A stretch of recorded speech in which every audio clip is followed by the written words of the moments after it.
आज हमारे पास सवाल में यहाँ पर ये कहा गया है कि आपके पास दो बेसिकली ब्लॉक रखा हुआ है, राइट। एक कमास है आपके पास 2 kg और एक कमास है आपके पास 4 kg, राइट। और ये दोनों ब्लैक आपका रखा हुआ है बेसिकली स्मूथ हॉरिजॉन्टल सरफेस पर रखा हुआ है, म्यू बराबर 0 पर। एक कमास है 2 kg और एक कमास है आपके पास 4 kg, और ये दोनों जो ब्लॉक है वो रखा हुआ है आपके पास बेसिकली स्मूथ हॉरिजॉन्टल सरफेस पर रखा हुआ है, म्यू बराबर 0 पर।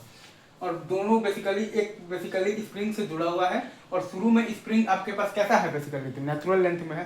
दोनों एक स्प्रिंग से जुड़ा हुआ है और शुरू में स्प्रिंग आपके पास कैसा है तो नेचुरल लेंथ में है। और स्प्रिंग का के बराबर आपके पास दिया हुआ है 240 न्यूटन पर मीटर। स्प्रिंग का के बराबर आपके पास दिया हुआ है 240 न्यूटन पर मीटर। और एक ब्लॉक पर हम लोग फोर्स लगा रहे हैं 20 न्यूटन का इस डायरेक्शन में, एक ब्लॉक पर हम लोग फोर्स लगा रहे हैं 20 न्यूटन का इस डायरेक्शन में, और दूसरे ब्लॉक पर हम लोग फोर्स लगा रहे हैं 8 न्यूटन का इस डायरेक्शन में। दूसरे ब्लॉक पर हम लोग फोर्स लगा रहे हैं 8 न्यूटन का इस डायरेक्शन में, राइट। तो हम लोग पहले के वीडियोस में ये चीज देख चुके हैं कि centre of mass is a zero momentum frame. Centre of मास जो है वो आपका जीरो मोमेंटम फ्रेम होता है, मतलब कि both particles stop simultaneously in the centre of मास मतलब फ्रेम। ये चीज है कि centre of mass is a zero momentum frame, मतलब कि सेंटर ऑफ मास के फ्रेम में दोनों पार्टिकल एक साथ ही रुकेगा। सेंटर ऑफ मास के फ्रेम में अगर आप देखिएगा तो पार्टिकल क्या कर रहा है, ऐसे ऐसे ऐसे ऐसे ऑक्सीलेटरी मोशन कर रहा है, सिंपल है, ठीक है। क्योंकि हम जानते हैं कि पी सिस्टम ग्राउंड बराबर होता है आपके पास पी सी एम ग्राउंड, क्योंकि हम ये जानते हैं कि आपके पास पी सिस्टम ग्राउंड बराबर होता है आपके पास पी सी एम ग्राउंड।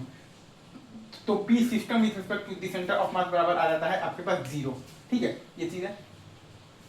तो अब अगर आप ध्यान दीजिएगा ना सर, तो हम मान लिए हैं कि ये वाला जो ब्लॉक है वो चला है आपके पास बेसिकली x1 चला है राइट डायरेक्शन में, और ये वाला जो ब्लॉक है वो चला है आपके पास बेसिकली x2 चला है लेफ्ट डायरेक्शन में।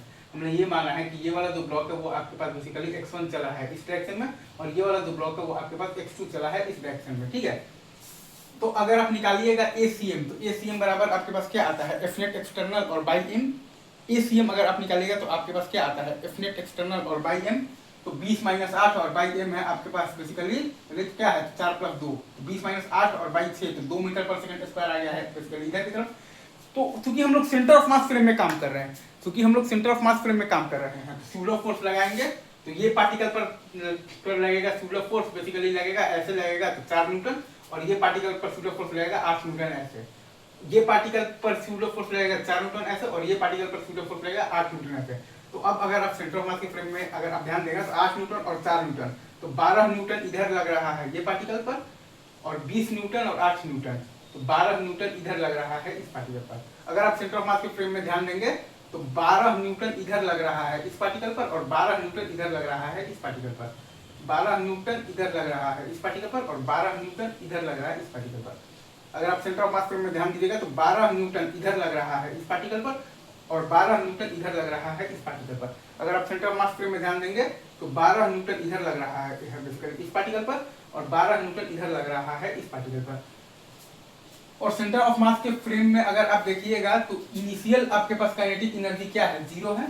सेंटर ऑफ मास के फ्रेम में अगर आप देखिएगा तो इनिशियल काइनेटिक एनर्जी आपके पास क्या है 0 है, और फाइनली भी क्योंकि centre of mass is a zero momentum frame, मतलब कि both particles stop simultaneously in the centre of mass frame. तो सेंटर ऑफ मास के फ्रेम में अगर आप देखिएगा तो फाइनल काइनेटिक एनर्जी भी 0 है। अगेन मैं फिर से बोल रहा हूँ, अगर आप सेंटर ऑफ मास के फ्रेम में देखेंगे तो इनिशियल काइनेटिक एनर्जी भी 0 है और फाइनल काइनेटिक एनर्जी भी 0 है। अगर आप सेंटर ऑफ मास के फ्रेम में देखिएगा तो इनिशियल काइनेटिक एनर्जी भी 0 है और फाइनल काइनेटिक एनर्जी भी 0 है, ठीक है सर।